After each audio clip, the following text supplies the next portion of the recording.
दशकों पुराने IPC, CrPC और भारतीय साक्ष्य अधिनियम की जगह अब 3 नए कानून भारतीय न्याय संहिता, भारतीय नागरिक सुरक्षा संहिता और भारतीय साक्ष्य अधिनियम लागू हो गए। आज से तीनों कानूनों के तहत एफआईआर भी दर्ज की जा रही है।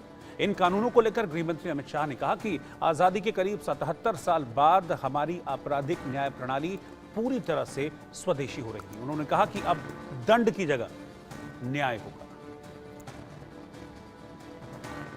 अब इंडियन पिनल कोड, जिसको आईपीसी कहते थे, 1860 से जो कानून था, इसकी जगह बीएनएस भारतीय न्याय संहिता आएगी।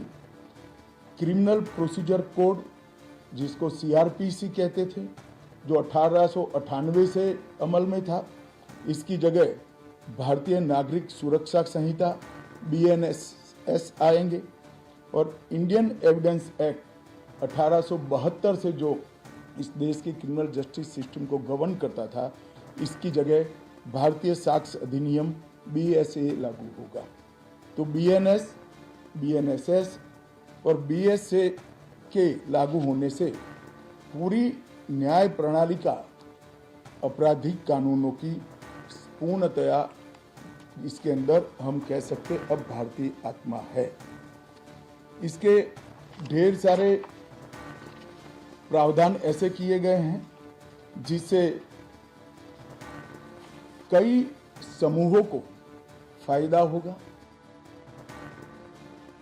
यूपी के डीजीपी प्रशांत कुमार ने कहा है कि बिना किसी दिक्कत के प्रदेश के सभी थानों में नए कानून के तहत अब एफआईआर दर्ज की जा रही है।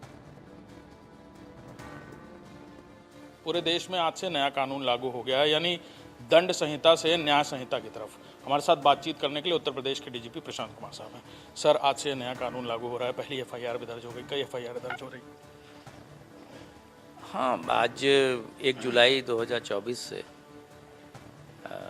नए कानून जो तीनों पार्लियामेंट ने पास किए थे 2023 में, वो आज से कार्य करना उन्होंने शुरू कर दिया। और इस संबंध में जैसा आपको पता है, प्राथमिकियां अब नए कानून के अंतर्गत दर्ज हो रही हैं। हमारे यहाँ जो कुछ पहले एफआईआर दर्ज हुए हैं, उनमें गोंडा है, अमरोहा है, बरेली है, इन सभी जनपदों के थानों में एफआईआर दर्ज हुई हैं। आज विशेष कार्यक्रम हर एक थाने में भी आयोजित किया गया है, जिसमें जनप्रतिनिधियों की भी सहभागिता सुनिश्चित कराई गई है, पब्लिक को भी एजुकेट किया जा रहा है। इस पूरे इम्प्लीमेंटेशन के पहले पुलिस ने काफ़ी व्यापक तैयारियां की हैं, जिसमें हमारे स्टाफ को ट्रेन करना, हमारी टेक्नोलॉजी को उस हिसाब से अपडेट करना, शासन से आवश्यक धनराशि उपलब्ध कराया जाना, जो कि समय से करा दी गई, उनको वितरित करना, तथा सभी लोगों को ट्रेनिंग देना। तो हम लोग सभी चीज़ें जो निश्चित समय अवधि थी उसमें हम लोगों ने कर लिया था, जिससे कि आज किसी तरह की कोई समस्या नहीं आ रही है। राज्य सरकार के द्वारा जो स्थानीय कानून है, उसमें भी आवश्यक जो बदलाव करने थे उन्होंने समय से कर लिया है, ताकि जो लोकल एक्ट हैं, जैसे गुंडा एक्ट है, गैंगस्टर एक्ट है, या damage to public and private property का एक्ट है, इन सभी चीज़ों में कोई लीगल अड़चन ना आए और दोषियों के विरुद्ध कार्रवाई हम लोग इसी तरीके से जैसे पहले करते आ रहे हैं कठोरता से सुनिश्चित कराएं। सर, और सशक्त करने के लिए बढ़ेगा ये कानून है, क्योंकि परिधि भी कई सारे एक्ट्स में बढ़ाई गई है, कई सारे एक्ट्स में बेसिक तब्दीलियाँ की गई। अंग्रेज़ों के समय से यही कानून चल रहे थे। सर, कानून के तरीके, कानून के प्रकार, कानून करने के तरीके, ये सभी अपराध करने के तरीके में काफ़ी बदलाव आया है। उसके हिसाब से ही सभी राज्यों से इसमें सुझाव मांगे गए थे, और उसके बाद से व्यापक विचार विमर्श और डिस्कशन के बाद